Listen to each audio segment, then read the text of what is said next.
자, 그럼 이제 부동산의 수요와 공급 부분이죠.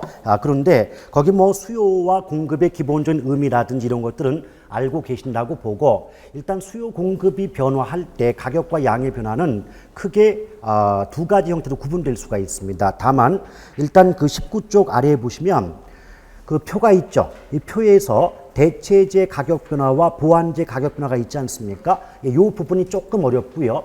그 다음에 뒷장을 넘겨보시면 21쪽에 그 1번과 2번을 보면 수요 공급 중 어느 한쪽만 변할 때와 또 양쪽이 모두 변동할 때 가격과 양의 변화를 또 약간 혼란이 올 수가 있습니다. 이 부분하고 또 한 장을 넘겨보시면 탄력성 나와 있죠.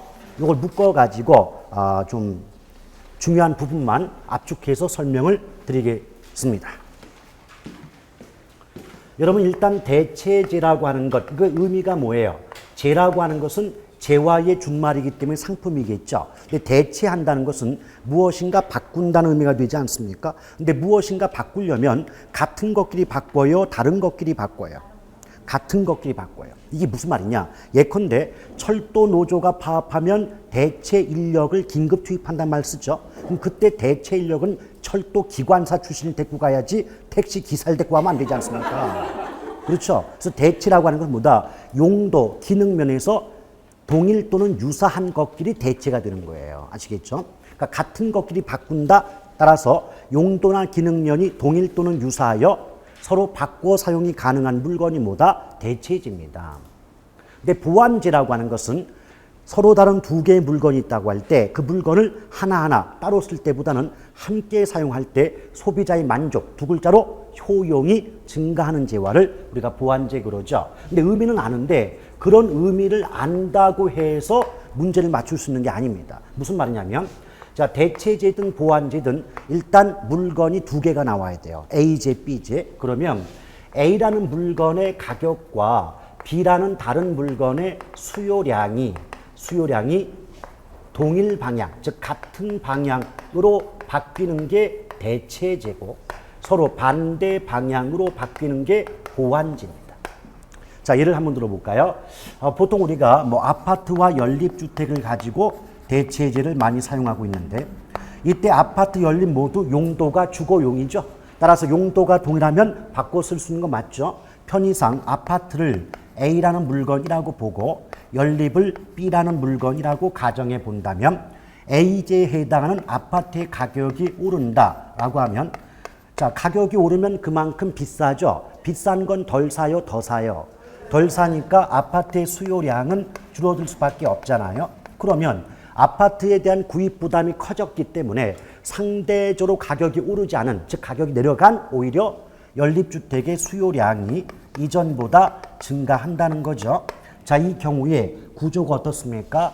A라는 물건의 가격이 오르니까 B라는 다른 물건의 수요량이 증가하고 있죠. 이처럼 어떤 물건의 가격과 다른 물건의 수요량이 같은 방향으로 바뀔 때 우리 무슨 재? 대체재, 이렇게 말할 수가 있다는 거죠.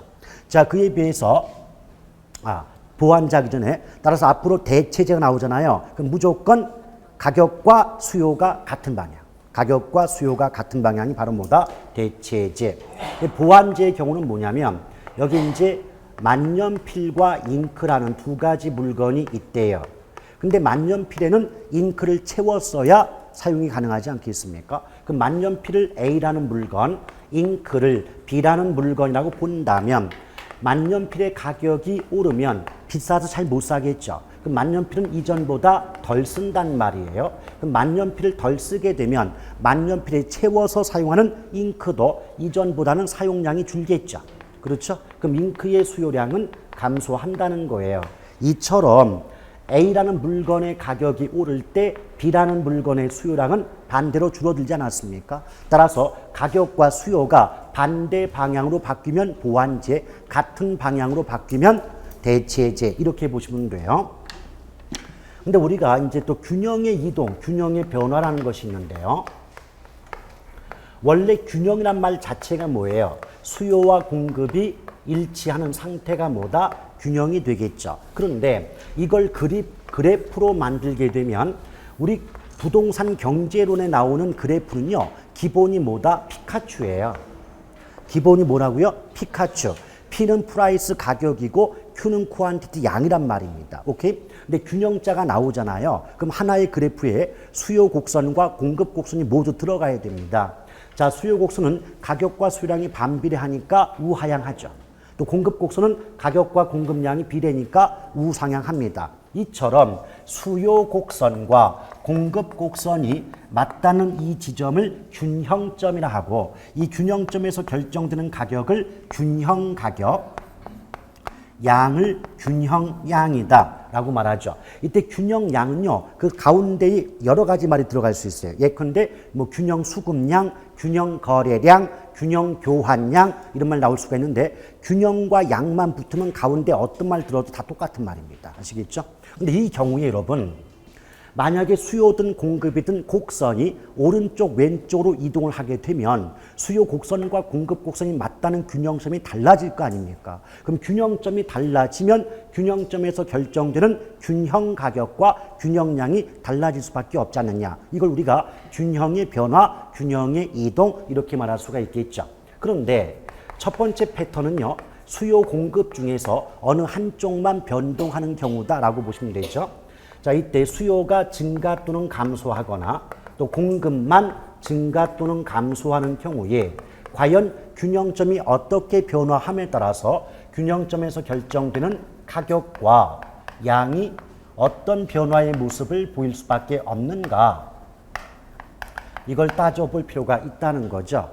근데 수요가 증가한다는 것은 그 물건을 찾는 사람이 많아졌다는 얘기입니다. 그 많은 사람이 찾는 물건은 그만큼 값어치가 올라가겠죠.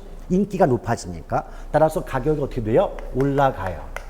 근데 가격이 올라가고 많은 사람이 찾으면 거래도 많이 이루어질 수밖에 없죠. 거래가 늘어나니까 결국 뭐다? 균형 거래량은 증가한다.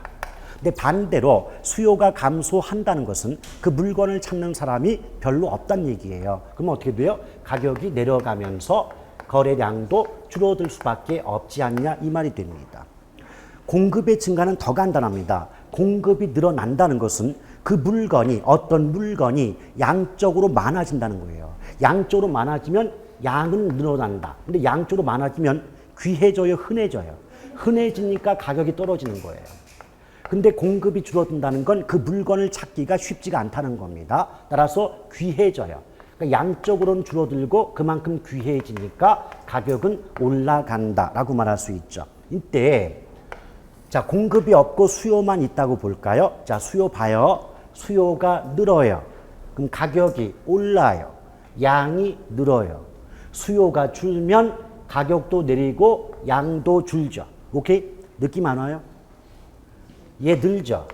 얘 올라가죠. 얘 늘죠. 얘 줄죠. 얘도 줄어요. 얘도 내려가요. 그럼 결국 뭡니까? 수요만 따진다면 수요의 변화와 가격과 양의 변화는 항상 일치합니다. 아시겠어요? 따라서 최소한 수요가 증가한다 이 말이 나오는데 가격이 떨어진다는 등 양이 줄어든다는 등 이런 말은 나올 수가 없는 거죠. 무조건 근데 전제 조건 수요 한쪽만 변할 때만 얘기해요. 아시겠죠? 그리고 일단 가격이 없다고 봐요. 그럼 수요 공급과 양의 변화만 비교해 봐요. 수요가 늘죠. 양 늘어요. 줄어요. 줄어요. 공급 늘어요. 양 늘어요. 줄어요. 줄어요. 이것만 비교해 보라니까요. 지금 수요 공급의 변화와 양의 변화는 같은 방향 아닙니까? 그렇죠. 따라서 수요든 공급이든 증가한다 나와 있을 때 양은 무조건 늘어날 것이고 수요든 공급이든 줄어든다고 나온다면 양은 무조건 줄어든다는 말이 나와야 된다는 말이에요. 아시겠죠? 그러므로 압축하면 수요 공급의 변화와 양의 변화는 일치. 오케이? 또 수요만 놓고 보면 수요의 변화와 가격 양의 변화는 일치. 이런 식으로 기억을 하시길 바라겠습니다. 근데 이럴 경우에는 그나마 좀 쉬운데요. 수요 공급이 동시에 바뀔 때는 좀 문제가 있죠. 근데 수요와 공급이 동시에 바뀔 때도 패턴은 두 가지입니다. 같은 방향이와 반대 방향. 자, 첫 번째 패턴은 어때요? 수요가 늘면 공급도 늘고 수요가 줄면 공급도 줄어드니까 수요 공급의 변화 방향이 같은 경우죠. 두 번째 패턴은 수요 공급의 변화가 서로 반대 방향으로 바뀔 때입니다. 이럴 때 과연 균형 가격과 균형 양은 어떨 것이냐라고 보면은요, 결론을 미리 말씀드리면 단순히 이렇게만 나왔다. 수요와 공급이 동시에 증가한다. 이렇게만 나오면 수요와 공급이 같은 방향으로 바뀔 때는 균형 가격은 정확히 알 수 없지만 균형 양은 정확히 알 수 있고요. 수요 공급이 서로 반대 방향으로 바뀔 때는 가격은 정확히 알 수 있지만 양은 정확히 알 수 없습니다. 이게 왜 그러냐? 끊어서 보세요. 자, 첫 번째, 가격 없다고 보고 양만 가지고 봐요. 수요와 공급이 둘 다 늘었죠. 그럼 양은 늘겠죠. 수요 공급이 둘 다 줄었죠. 그럼 양은 무조건 줄겠죠. 그래서 수요 공급이 같은 방향으로 움직일 때는 양은 정확히 파악할 수가 있다. 이렇게 말해요. 그런데 왜 가격을 알 수가 없느냐? 여러분들이 왜 이런 거 잘 못 푸는 줄 알아요? 쫙 보거든. 쫙 보면 아무도 못 풀어요. 끊어서 봐요. 끊어서 보세요. 자, 수요 증가하죠? 여기만 보면 가격이 어떻게 돼요? 오르죠? 자, 공급 증가 봐요. 공급 증가할 때 가격은 내리죠. 그럼 결국은 한쪽은 가격이 올라가고 한쪽은 가격이 내려가는 원인끼리 묶였잖아요. 그러니 정확히 가격을 알 수가 없다. 이렇게 나오죠. 자, 두 번째 패턴 서로 반대 방향. 자, 가격 보세요. 수요 늘어요. 가격 올라가죠. 공급이 줄어요. 가격 올라가죠. 그럼 가격이 오르는 것끼리 묶였으니까 이때 가격은 무조건 상승이고 반대일 때는 하락한다. 나오겠죠. 근데 분명히 앞서 제가 뭐라 했어요? 수요 공급의 변화와 양의 변화는 항상 같다 그랬잖아요. 이걸 보세요. 양 따지는 거예요. 수요가 늘면 양이 늘죠. 무조건이에요. 공급이 줄면 양이 줄겠죠. 수요 공급의 변화와 양은 같으니까 그럼 한쪽은 양이 늘고 한쪽은 양이 줄죠. 그러면 양이 늘지 줄지 어떻게 하냐 이 말이에요. 그래서 정확히 알 수가 없다. 그런데 이런 경우에도 가격과 양의 파악이 가능한 거 아시죠? 자, 첫 번째 패턴. 이랬어요. 그런데 이렇대요. 오케이? 자, 아파트의 수요와 공급이 동시에 증가하는 경우 아파트의 수요 증가 폭이 공급의 증가 폭보다 크다. 이렇게 말이 나왔대요. 그럼 어느 쪽이 더 변동폭이 커요? 그러면 변동폭이 큰 쪽만을 보자. 즉 공급 증가는 신경 쓴다 안 쓴다? 안 쓴다. 그럼 수요 증가할 때 가격 어떻게 돼요? 올라요. 양 어떻게 돼요? 늘어요. 그렇게 보시면 돼요. 자, 두 번째 패턴. 수요는 감소하는데 공급은 증가한대요. 근데 오히려 수요의 감소보다 공급의 증가폭이 크다고 나왔대요. 어느 쪽만 보자고요?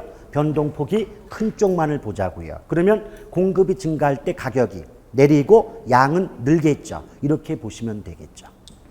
그래서 수요 공급이 동시에 변동한다, 뭐 증가 감소한다 이런 말 나오면 무조건 더 크게 변동하는 쪽만을 보고 가격과 양을 파악하는 게 단순 비교법입니다.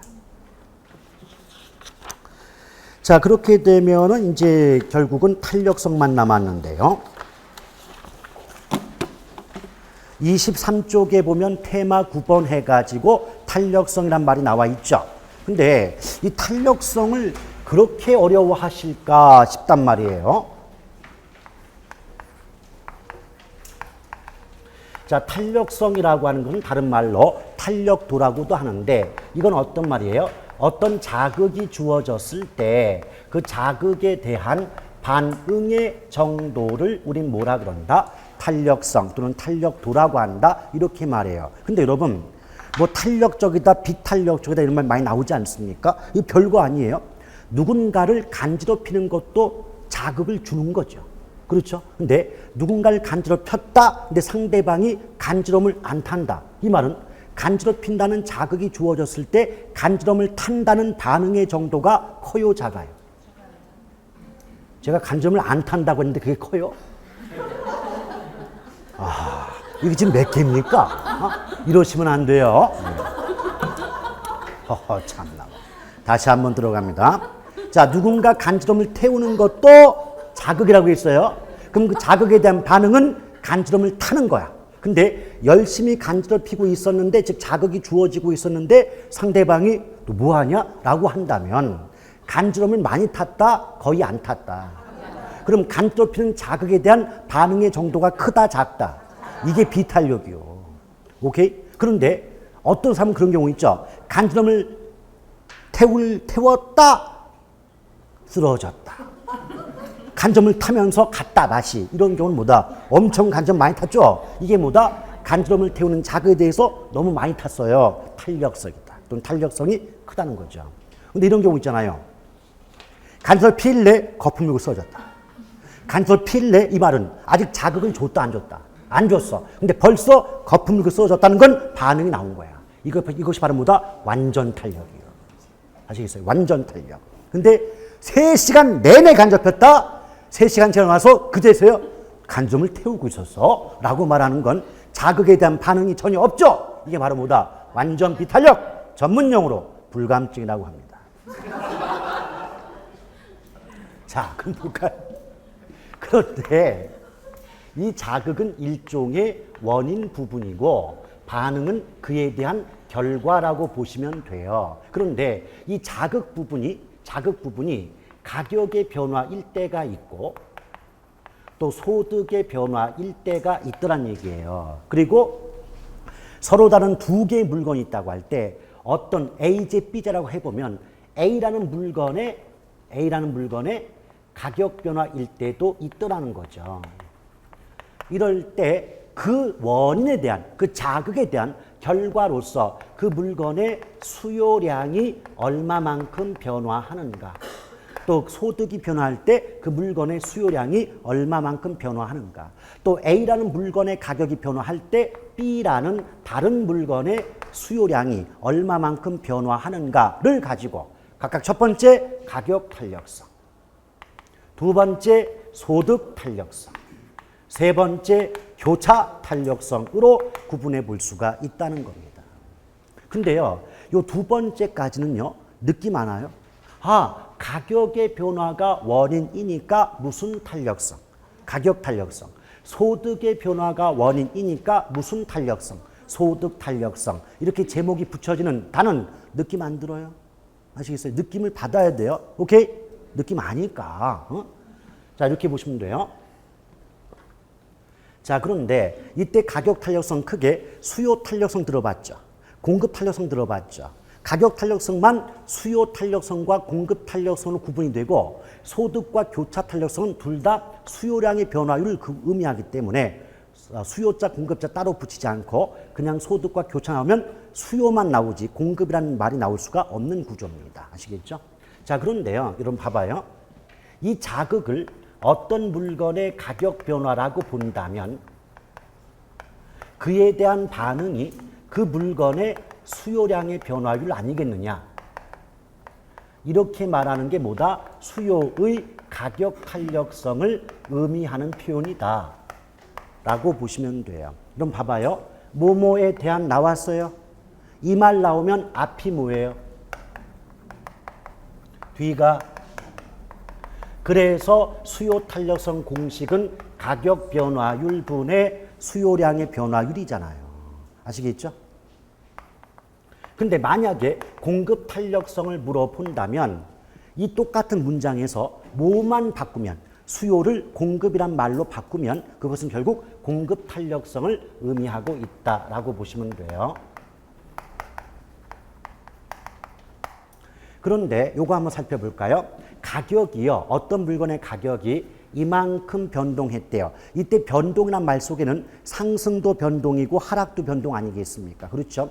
어떤 물건 가격이 요만큼 바뀌었는데 그 물건의 양이 이따만큼 바뀌었대요. 그럼 가격보다 양이 많이 바뀌었죠. 오케이? 가격보다. 이게 가격의 변동이고 여기가 양의 변동이다. 물론 이때 양이 수요량이면 수요고 공급량이라면 공급이 되는 것이고. 아시겠죠? 자, 첫 번째 케이스. 가격의 변화보다 양의 변화가 더 크죠. 이런 경우를 뭐라 그런다? 탄력적이다. 왜? 가격의 변화가 뭐니까? 자극이고 양의 변화가 뭐니까? 반응이다. 그럼 자극이 주어졌을 때 그에 대한 반응의 정도가 컸다는 얘기 아닙니까? 이런 경우를 뭐라 그런다? 탄력적이다. 근데 뒤집어서 가격이 이만큼 바뀌는데 양이 요만큼 바뀐다. 그럼 어때요? 자극보다는 반응의 정도가 약했죠. 이런 경우를 뭐라 그래요? 탄력성이 작다, 즉 비탄력적이다 라고 말하죠. 근데 가격이 이만큼 바뀔 때 그에 따라서 그만큼만 양이 바뀌면 가격과 양의 변화 정도가 같죠. 이런 경우를 무슨 탄력? 단위 탄력. 아시겠어요? 근데 저 같으면 이 개념을 잡고 갈 거예요. 공급자가 나오든 수요자가 나오든 간에 가격보다 양이 많이 바뀐다, 탄력. 가격보다 양이 적게 바뀐다, 비탄력. 가격과 양이 같은 만큼 바뀐다, 단위 탄력. 저 같으면 그렇게 기억할 겁니다. 자, 그러면 여러분 봐봐요. 이 공식에 한번 대입해서 다시 한번 들어가 볼까요? 자, 지금 분모가 가격의 변화율이고 분자가 수요량의 변화율 맞죠? 그러면 어떤 물건의 가격이 10%만큼 오르거나 내렸대요. 여러분 탄력성은요. 가격 탄력성은 절대값을 구하기 때문에 절대값을 구한다는 건 어떤 뜻이다? 마이너스 값이 없어요. 그러니까 오른다 내린다는 중요성이 없다고. 뭐만 가지고 보자? 숫자만. 그럼 가격 변화가 10%예요. 그랬더니 양이 20%만큼 바뀌었대요. 그 말은 뭐예요? 가격의 변화보다 양의 변화가 컸다는 거죠. 가격의 변화라는 자극보다 양의 변화라는 반응의 정도가 컸다는 의미죠. 오케이? 이럴 때 뭐라 그래요? 탄력적이죠? 이거를 이 공식에 한번 대입해 볼까요? 가격이 10, 양이 20. 그럼 값이 2가 나오죠? 이러면 가격 탄력성의 기준값은 1이잖아요. 그래서 이 값이 1보다 크니까 탄력적이다 라고 말할 수 있죠. 자, 두 번째, 가격이 10만큼 바뀔 때요. 양이 5만큼 바뀌었대요. 이제 가격이 양보다 많이 바뀌었죠. 오케이? 또는 가격보다 양이 적게 바뀌었죠. 이 말은 가격 변화라는 자극에 비하여 양의 변화라는 반응의 정도가 약했다는 의미가 되지 않습니까? 그럼 탄력이다, 비탄력이다. 비탄력이죠. 이걸 공식에 대입하면 10분의 5가 되니까 0.5라는 값이 나오겠죠. 1보다 작으니까 비탄력이다. 가격이 10만큼 바뀔 때 양도 그만큼 바뀌면 가격과 양의 변화 정도가 같죠. 이런 경우를 무슨 탄력이다? 단위 탄력이다. 자, 공식에 대입하면 10분의 10이니까 1 나오잖아요. 그렇죠. 그런데 여기까지 이제 개념을 잡았습니다. 그래서 숫자로 나오든 어떤 뭐 문장으로 나오든 간에 문장을 보시면서 수요량이든 공급량이든 가격보다 양이 많이 바뀌면 탄력, 가격보다 양이 적게 바뀌면 비탄력인 거예요. 아시겠습니까? 그 개념을 잡고 가시라고. 그런데 가끔 가다가 탄력성 계산하는 문제도 있잖아요. 근데 탄력성 계산 문제가 앞에 말했던 가격 변화율 분의 수요량의 변화율 이렇게만 해서는 문제를 못 푼단 말이죠. 왜냐? 우리 시험에 직접 퍼센트가 나오는 경우는 극히 드무니까. 자, 지금 이 가격 변화율 분의 수요량의 변화율 이것이 수요 탄력성 구하는 공식인 거 맞죠? 그렇죠? 근데 직접 문제를 풀다 보면 변화율이라고 하는 건 퍼센트 아닙니까? 몇 퍼센트 변한다? 이런 말 잘 안 나온단 말이에요. 그럼 다른 숫자 값이 나올 때 그 숫자 값을 이용해 가지고 우리가 별도로 가격이든 양이든 변화율 값을 구할 수 있어야 되지 않겠습니까? 근데 변화율 값은요. 가격이 됐든 양이 됐든 소득이 됐든 간에 변화율 값은 어떻게 구한다? 원래분의 변동분. 자, 원래분의 변동분으로 그 값을 구할 수가 있다는 거예요. 근데 지금 분모에는 어떤 단어가 들어갔죠? 가격이란 말이 들어갔죠. 그러니까 원래의 가격으로 가격의 변동분을 나눠주시면 이 값이 뭐가 된다? 가격 변화율 값이 된다. 자, 분자값은 무슨 말 들어갔어요? 수요량자 들어갔죠? 그럼 원래의 수요량으로 수요량의 변동분을 나눠주시면 이 값이 결국 수요량의 변화율 값이 된다 이 말입니다. 아시겠죠? 결국 뭐예요? 지금 양자도 나왔고 가격도 나왔지만 변화율 값을 구할 때는 기본 구조가 뭐다? 원래 값분의 변동된 값이에요. 아시겠죠? 원래분의 변동. 그럼 예컨대 이런 문장 나오지 않겠습니까? 저기 아파트란 물건이 있어요. 자, 아파트란 물건의 가격이 100원에서 120원으로 오르더래요. 그러면 값이 비싸지면 덜 살 거 아닙니까? 따라서 아파트란 물건의 수요량이 수요량이 자 100개에서 80개로 줄었다. 이렇게 말이 나오더래요. 그럼 이걸 가지고 이 자체는 퍼센트가 없잖아요. 그럼 어때요? 위 공식에 대입해서 탄력성 값을 구할 줄 알아야 된다 그 말이죠. 볼까요? 원래 값 얼마였어요? 그게 지금 120원이 됐죠? 그럼 얼마만큼 변했어요? 20. 그럼 0.2잖아요. 자, 원래량 몇 개예요? 원래 수요량 100이죠, 100. 이게 80개 되면 얼마만큼 변했어요? 그럼 얘도 0.2죠? 그럼 분모 분자가 0.1로 똑같죠? 그럼 값이 얼마가 돼요? 따라서 이 경우 아파트의 수요 탄력성은 무슨 탄력적이다? 단위 탄력적이다. 오케이? 저 구조만 알고 계시면 그 값이 어떻게 바뀌든 간에 똑같은 과정을 거쳐서 값을 구할 수가 있습니다. 물론 출제자가 어렵게 문제를 낸다면 최초 가격, 최종 가격, 중간값 기준 탄력성 계산 세 가지 용으로 다시 구분됩니다. 여긴 지금 원래 가격과 원래 양이 처음의 가격, 처음의 양이었잖아요. 오케이? 근데 만약 같은 조 놓고 최종점을 기준으로 탄력성 값을 구해보세요 라고 한다면 이 단서가 붙으면 처음에 원래 가격이 100원이 아니고 120이 되고 원래 양도 100이 아니라 80개가 됩니다. 왜? 마지막 가격, 마지막 양이 기준돼서 탄력성 구하는 거니까. 최종점의 뜻이 그 뜻이에요. 아시겠죠? 그럼 여기 한번 대입해 볼게요. 이제 원래 가격은 얼마였다? 120이었다. 이게 100원이 되면 얼마만큼 변한다? 20만큼 변한다. 가격 변화율. 자, 그 다음 분자값. 원래량이 몇 개다? 80.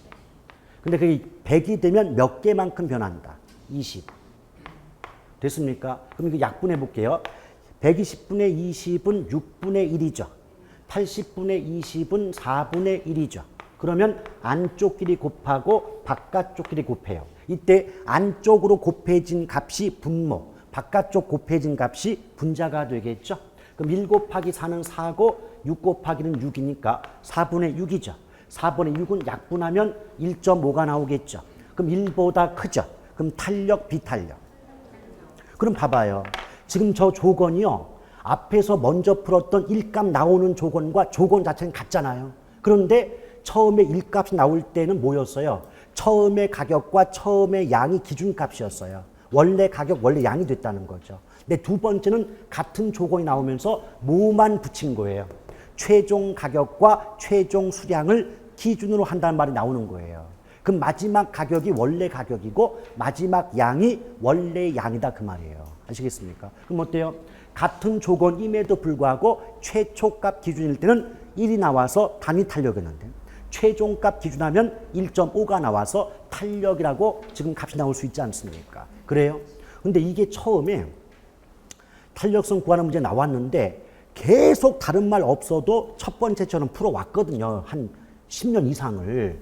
근데 갑자기 출제자가 여기다 한번 당해봐 그래가지고 똑같은 거 해놓고 옆에다가 단 최종 가격과 최종 수량을 기준으로 할 거 써놨단 말이에요. 이게 뭔지 모르는 학생들은 이 최종 가격, 최종량이 뭐지? 이 개념이 안 잡히니까 어때요? 그동안 풀어왔던 방식대로 풀어왔겠죠. 풀어봤겠죠. 계산되는 분들도. 그럼 어때요? 1 나오잖아요. 그러니까 상대방이 원했던 값은 1.5인데 무슨 말인지 아시겠어요? 우리가 볼 때는 최종 가격과 양이 기준을 한다 이 말이 모르니까 그냥 기계적으로 풀었더니 1이 나왔어. 근데 문제는 그 1이 보기 속에 있어요. 예컨대 보기 1번에 1, 보기 2번에 뭐 1.25, 보기 5번에 뭐 1.5 이렇게 나온다고. 그럼 1이 거기 있으니까 계산이 되는 분들도 사실 1값이 나왔다는 건 계산이 됐다는 얘기 아닙니까? 그런 분들조차도 1이 있으니까 내 계산이 잘못됐구나 이런 느낌이 없는 거예요. 그래서 드디어 하나 풀었다고 집에 갔는데 웬걸 나가리네. 그게 바로 뭐다? 단서를 잘 봐야 되는 거예요. 단서를. 아시겠죠? 근데 봐봐요. 제가 지금 가격 탄력성 얘기하고 있지 않습니까? 그런데 요 조건을 잘 보세요. 소득 탄력성은 뒤에 수요량이 변한다는 똑같잖아요. 앞에 소득 가격 대신에 뭐만 바뀌어? 소득이 바뀌죠. 오케이? 그러면 자 어디 있어? 여기다 있겠지? 제가 지금 문장을 만들어 보는 연습을 하는 거예요. 지금 맨 첫 번째 저 문장이 즉 가격 변화율에 대한 수요량이 변할 이 문장이 각 수요 탄력성 그 문장이었잖아요. 오케이? 그럼 봐봐요. 가격 대신에 뭐만 바꿔볼까요? 소득. 이래 해버리면 뭐가 돼? 소득 탄력성. 아시겠어요? 가격자가 나왔으니까 걔는 가격 탄력성이야. 근데 소득자가 나오면 걔는 무슨 탄력성이냐고. 소득 탄력성이라고. 세 번째 교차까지 한번 연결해 볼까요? 똑같잖아. 근데 뭐만 달라요? 이것만 틀리죠. 이걸 잘 보세요. 가격 탄력성과 교차 탄력성을 잘 비교해 보시라고. 여기서 A제, B제 이 말만 없으면 가격 변화율에 대한 수요량이 변화할 똑같은 문장 아니냐고. 아시겠어요? 따라서 교차는 일반적인 가격 탄력성과 같은 문장인데 A제, B제, 뭐 X제, Y제, 아파트 연립, 만년필 잉크와 같이 서로 다른 두 개의 물건이 나올 뿐이다 그 말입니다. 아시겠어요? 네? 프린트가 잘못됐어요?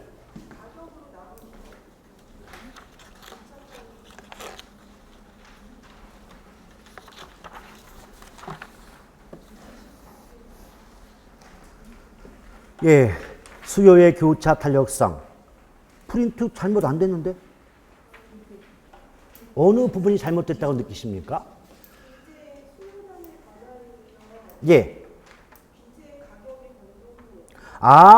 맨 마지막 공식에서 그 분자값에도 가격자가 들어가 있네요. 예, 그걸 수요량을 바꿔야 되겠죠.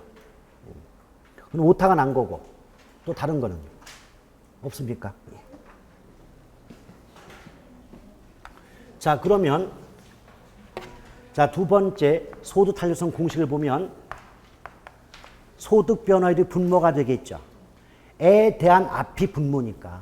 그렇죠? 그럼 뒤에 분자값은 똑같이 수요량의 변화율 값이 나올 수밖에 없겠죠. 교차 탄력성은 A제, B제만 없으면 뭐다? 가격 탄력성과 똑같은 거죠. 그러니까 일단은 가격 탄력성 구할 때처럼 똑같이 가격 변화율 분의 수요량의 변화를 해놓고 그 앞에 A라는 물건, B라는 물건 이런 식으로 서로 다른 물건의 명칭만 붙이면 교차 탄력성 공식이 되는 거 아닙니까? 교차 탄력성 지문이 되는 거 아닙니까? 아시겠어요? 그러니까 이 세 가지 문장을 비교하면서 왜 이런 공식이 나올 수밖에 없고 왜 이렇게 문장이 만들어지느냐를 알려드리고 싶었던 겁니다. 그런데 이 결과 소득 탄력성의 경우는 줄여서 소탄이라고 하면 소득 탄력성과 교차 탄력성은 0이 기준값이에요. 0. 0이 기준값이란 말은 0보다 작은 마이너스 값도 있다는 얘기입니다. 그런데 가격 탄력성은 절대값이니까 0보다 작은 값이 없단 말이에요. 그럼 봐봐요. 소득 탄력성 0보다 커요. 그럼 얘는 뭐다? 우등제. 우등제를 다른 말로 뭐라 그래요? 정상제. 그 다음에 소득 탄력성 값이 0보다 작게 나왔다면 얘는 뭐다? 열등제. 그럼 열등제를 다른 말로 뭐라 그래요? 하급제. 이렇게 나옵니다. 자, 마찬가지예요. 교차 탄력성 구했더니 이 값이 0보다 크게 나왔다. 얘는 뭐다? 대체제. 교차 탄력성이 0보다 작게 나오면 얘는 뭐예요? 보완제. 이런 식으로 말할 수가 있다는 겁니다. 아시겠죠? 그런데 문제 풀다 보면 이런 문제가 있어요. 요령이 있는 게 뭐냐면 A라는 물건이 있대요. 얘 소득이 10% 늘어나니까 이 A라는 물건의 수요량이 5%가 늘어나더래요. 이래놓고 이 물건 무슨 제니? 무슨 물건이니? 이렇게 물어봤어요. 그래서 뭐 1번에 보완제, 뭐 대책이 나왔단 말이에요. 그런데 봐봐요. 일단 소득이란 말이 나오면 그 문제의 정답은 우등제 아니면 열등제예요. 대체제, 보완제가 답이 될 수 없다는 얘기입니다. 마찬가지예요. 교차 탄력성 나왔죠. 교차, A제, B제 나왔죠. 그럼 그때는 대체제 아니면 보완제가 답이 되는 겁니다. 여러분, 이 경우 이 물건은 무슨 제일까요? 봐요. 소득 나왔구만. 소득이란 단어가 나왔죠. 그럼 대체제나 보완제 어떤 말도 답이 될 수 없다고. 우등제 아니면 열등제 둘 중에 하나가 답이라고요. 오케이? 근데 이것만 놓고 봤을 때 여러분들은 어떤 제라고 볼까요? 봐요. 이 문제의 출제 의도는 이 소득 탄력성 공식에 대입해서 값을 구해보고 그 값이 0보다 크면 우등제고 작으면 열등제다. 이게 의도였어요. 저는 그렇게 안 풀어요. 소득 올랐네, 양 늘었네, 같은 방향, 우등제, 끝. 아시겠어요? 문제 그렇게 풀어요. 그러니까 상대방의 의도는 계산 문제였어. 근데 우리의 해결은 각 소득과 양 변화 방향 보는 거죠. 오케이? 그 무등제예요. 그러니까 이 문제의 출제들은 뭐였다? 소득이 10% 올랐네, 수요가 5% 늘었네. 그럼 10분의 5는 0.5잖아요. 근데 소득과 수요가 같은 방향이니까 창끝이 같으면 상대방 몸에 기스를 안 내. 그래서 마이너스가 아니야. 무슨 말인지 아시겠어요? 같은 방향이잖아요. 창끝을 같은 방향 겨누면 어때요? 상대방 몸에 생책이 안 내잖아요. 그럼 마이너스 값이 아니죠? 그럼 그냥 0.5잖아요. 그럼 0.5는 0보다 크잖아요. 그럼 어때요? 소득 탄력성이 0보다 크면 우등제 또는 정상제다. 이거를 이렇게 풀라고 낸 거야. 그 출제자는요. 근데 우리는 어떻게 푼다? 소득과 수요가 같은 방향 우등제 답. 이렇게 푸는 거예요. 그럼 어때요? 저 계산이 되는 분들은 그나마 똑똑한 분들인데 그 계산해가지고 풀 때 최소한 30초 걸리면 우리는 딱 보자마자 문제만 보죠. 늘고 같은 방향 우등제 찍고 넘어가잖아요. 5초 만에. 그런 것들이 문제 푸는 요령이라는 거죠. 됐습니까? 그럼 봐봐요. A라는 물건의 가격이 10% 올랐다. 근데 B라는 물건의 수요량이 5% 줄었다. 얘의 출제 의도는 여기에 이 공식에 대입해서 교차 탄력성 값을 구해보고 그 값이 0보다 크면 대체제, 작으면 보완제 아니겠니? 이렇게 물어봤던 거예요. 오케이? 근데 우리는 어떻게 푼다? 가격 올랐죠? 수요 줄었죠? 가격과 수요가 반대 방향은 무슨 제? 보완제. 그 답이에요. 근데 출제한 의도는 이거예요. A라는 물건의 가격이 10% 오를 때 B라는 다른 물건의 수요량이 5% 줄었다. 그럼 일단 숫자만 따지면 0.5죠. 근데 창끝을 서로 겨눴네. 무슨 말인지 아시겠어요? 가격은 늦는데 수요가 줄었잖아요. 서로 창끝을 겨누면 몸에 생채기가 남죠. 마이너스. 그럼 어때요? 마이너스 0.5면 0보다 작은 값이죠. 그럼 무슨 제? 보완제. 이게 원래 출제 의도였다고. 근데 우리는 이런 공식 필요 없다는 거죠. 딱 보고 가격과 수요가 반대 방향이니까 보완제라고 바로 찍고 넘어가자 그 말이에요. 아시겠습니까? 여러분 하도 그 계산 자체를 포기하는 바람에 숫자만 나오면 여러분들 긴장해요. 숫자만 나오면 이러고 있는데 연습이 안 됐을 뿐이지 지금부터라도 이 정도 연습하시면 충분히 쉬운 계산 문제는 다 풀어내실 수가 있을 겁니다. 별로 어려운 개념이 아니라는 거죠. 오케이? 말이 나왔으니까 말이에요. 거기 확인학습 문제 좀 몇 가지 풀고 그냥 끝낼게요. 자, 확인학습 문제 1번 있잖아요. 이 15의 추가 문제니까 얼마나 쉬운 문제냐고 이게. 왜? 그냥 퍼센트가 나왔구만 그냥. 자, A지역의 중형주택 임대료가 15% 오름에 따라 그 중형주택에 대한 임대 수요가 30% 줄었대요. 그럼 가격이 얼마 올랐어요? 또 안 되죠. 여러분, 원래 이론에는 가격 나오는데 희한하게 출제자들은 문제할 때는요. 가격이란 말 대신에 임대료란 말을 그렇게 많이 써요. 그러니까 경제론 이런 문제에서 임대료 나오면 가격이라고 놓고 봐도 상관이 없다고요. 그럼 가격이 15% 올랐죠. 그랬더니 수요가 30% 줄었죠. 근데 가격 탄력성은 절대값이니까 마이너스가 없다 그랬어요. 그러면 증가 감소 신경 쓰지 말고 숫자만 대입하면 15분의 30 아니냐고. 15분의 30이죠. 이거 나누면 얼마 나와요? 2! 아시겠어요? 2! 그래서 답이 4번 나고 이거예요. 아시겠습니까? 그러니까 원래는 이런 공식에 대입해가지고 문제를 내왔는데 15회 때 하도 말썽이 많아가 추가 시험 봤잖아요. 그러니까 또 이상한 문제 내면 또 열받아 죽을까봐 어떻게 돼요? 요 공식 그대로 낸 거예요. 가격은 15, 양은 30. 그럼 15분의 30은 2. 이렇게 된 겁니다, 이 문제가. 만약 우리 시험에 예측하지 못했지만 이런 형태로 계산이 나왔다면 풀어야 될 거 아닙니까? 이런 문제 정도는. 그렇죠. 이것도 계산이랍시고 포기를 처음부터 해버리면 나중에 억울해 죽습니다, 이거. 자, 그 다음에 3번 봐요. 아래 예문의 가로 안에 들어갈 숫자. 이거는 나름대로 그 당시 신선했습니다. 그 말은 어려웠다는 얘기죠. 자, 보세요. 지금 주택시장이 서로 대체 관계에 있는 아파트와 빌라로 구성되어 있다 그랬어요. 근데 저는 벌써 이 문장 딱 보면서 그래, 그럼 아파트와 빌라가 대체 관계니까 교차 탄력성이 0보다 크겠네? 바로 나오는 거예요. 그러니까 그 뒤에 아파트 가격에 대한 빌라 수요의 교차 탄력성은 0.8이라고 나오죠. 0보다 큰 값 나오지 않습니까? 그러면서 아파트 가격이 1,600만 원에서 2,000만 원으로 상승한다면 빌라의 수요량은 1,200세대에서 몇 세대로 증가할 것이냐 그랬어요. 자, 교차 탄력성 공식입니다.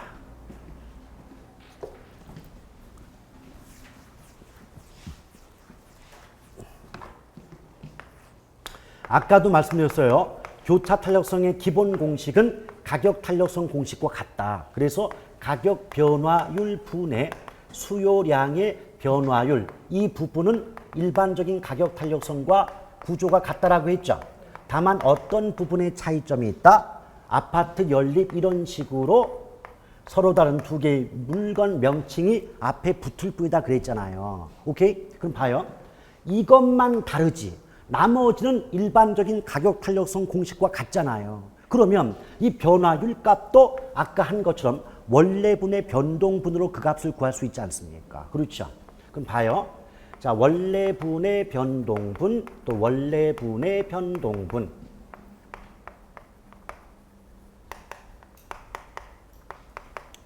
자, 이와 같다고 할 때 지금 보세요. 어차피 분모값은 가격이니까 가격이란 말을 집어넣고 분자값은 수요량이니까 수요량이라는 말을 집어넣을 수가 있어야 되겠죠. 그런데 이 경우에 어떤 면만 다르다? 분모값에는 아파트가 나왔고 분자값에는 연립이 나왔잖아요. 근데 이 문제에서는 지금 연립이 아니고 빌라로 나오죠. 그래요? 그럼 당연히 요 분모값은 아파트 붙고 분자값에는 빌라라는 말만 붙여주면 되는 거예요.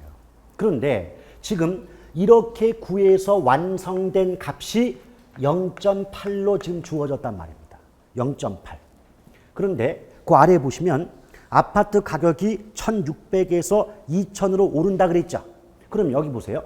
아파트 원래 가격이 얼마였다? 1,600. 이게 지금 2천만 원 되면 얼마만큼 변하는 거예요? 400. 그러면 이 분모값부터 해결하자고요. 0 두 개 좀 지워요. 제발 계산할 때. 왜 나 400, 난 1,600래. 어차피 0 두 개 필요 없지 않습니까? 그럼 16분의 4나 똑같죠? 한 가지 조심할 건 분자값을 먼저 누르시는 겁니다. 4 나누기 16 하셔야 돼요. 그럼 어떻게 돼요? 4분의 1이죠. 그러면 0.25라는 값이 나오겠죠. 오케이? 그런데요. 요 부분의 전체 값이 분자값 아닙니까? 그럼 분자값은 분모 곱하기 몫이잖아요. 분모 곱하기 몫. 그럼 0.25 곱하기 0.8은 0.2가 나와야 돼요. 이 분자값, 빌라 수요량의 변화율 값은 0.2가 나와야, 그럼 봐봐요. 저 분자가 0.2고 지금 계산해 봤을 때 분모가 0.25 이렇게 나와야만 0.8이라는 값이 나온다고요. 아시겠습니까? 그럴 때 지금 원래 빌라가 몇 개였어요? 1,200이었죠. 1,200개였죠? 오케이? 그럼 봐봐요. 이제 수요량의 변동분만 구하시면 돼요. 여기에서는 요 부분만에서 끊으면 요게 분자죠.